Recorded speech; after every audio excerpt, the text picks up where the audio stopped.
Kasih itu sabar. Jaga-jaga jikalau ada di antara kita yang merasa Tuhan itu masih marah sama Anda, it's not true. Tuhan itu sabar. Bisa marah tapi nggak gampang murka. Allah kita itu sabar. 99% ketika kita merasa Tuhan lagi marah sama kita, kita selalu salah. Ternyata Tuhan itu ingin membantu dan menolong kita. Tuhan itu tidak marah sama Anda. Saya ulang lagi, saya rasa Roh Kudus suruh saya menyampaikan ini sekali lagi ke telinga Anda. God is not angry with you. Tuhan itu sabar, Allah itu kasih. Sebenarnya orang yang sabar itu seperti Tuhan. Kalau kita mau menjadi seperti Kristus, kita harus panjang sabar. Tapi orang sabar nanti ujungnya kesal. Kata dunia sih begitu. Jangan bersandar pada pengertianmu sendiri. Karena pikiran manusia itu menyesatkan. Orang sabar itu malahan dicinta dan dibela Tuhan.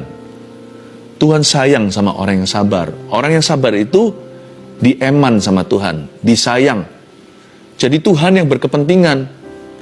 Karena orang sabar itu langka di dunia ini. Kasih itu sabar. Sebab kalau sampai kasih itu tidak bermula sabar, semua buyar. Lawan kata sabar di sini adalah kasar. Kalau belum apa-apa kita sudah kasar sama orang, nggak mungkin kita bisa murah hati sama orang itu. Nggak mungkin kita bisa bangga atas keberhasilannya, alias tidak cemburu. Nggak mungkin kita bisa rendah hati. Kalau sudah bentak-bentak, sudah marah biasanya pakai ancaman.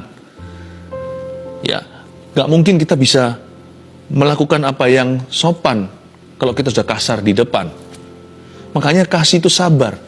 Dari semua definisi kasih, yang pertama-tama ditaruh nomor 1 adalah kesabaran. Ya. Kalau nggak sabar, udah percuma sisanya, nggak akan kejadian. Makanya orang yang sabar itu sangat-sangat dicinta sama Tuhan dan dibela. Ya. Dan sabar ini banyak salah pengertian.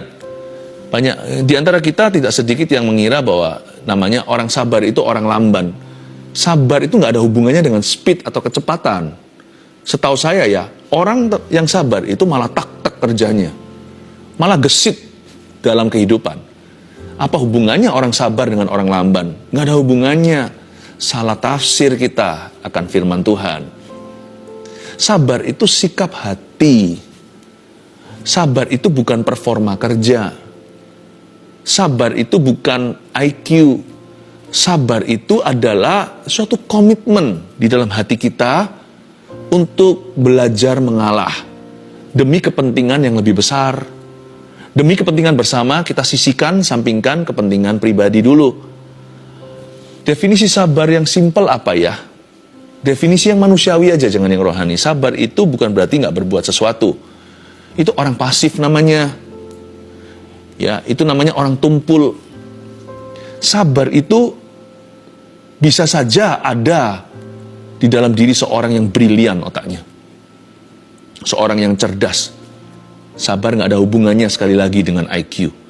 Jadi definisi sabar yang paling duniawi apa? Yang paling gampang dimengerti secara umum maksudnya. Sabar itu berarti menunggu tanpa mengeluh. Orang sabar itu berpendirian kuat. Orang yang berprinsip lah orang yang sabar. Tidak ikut-ikutan, punya pendirian. Kalau aku ditampar pipi satu, aku berikan pipi yang lainnya. Aku punya respon sendiri. Aku tidak ikut-ikutan, aku tidak mau jadi seorang penyerang. Aku boleh diserang, aku tetap memilih menjadi pemberi. Inti daripada memberi pipi yang satunya itu bukan berarti bodoh sekali kok minta ditampar 2 kali. Bukan, intisari bukan di pipi. Fokusnya terletak pada memberi. Kalau aku ditampar, aku memberi. Orang yang sabar itu orang yang bisa berpikir jernih. Nggak kebawa emosi atau nafsu dulu.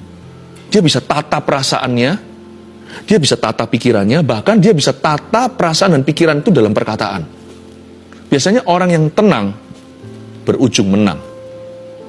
Ya, bodohlah orang yang naik pitam seketika dan melampiaskan kebodohannya. Orang seperti itu biasanya akan berujung menabrak batu dan sakit sendiri. Sabar itu menunggu tanpa mengeluh, dan selama menunggu atau di masa penantian, pilih-pilih harus berbuat apa di waktu itu.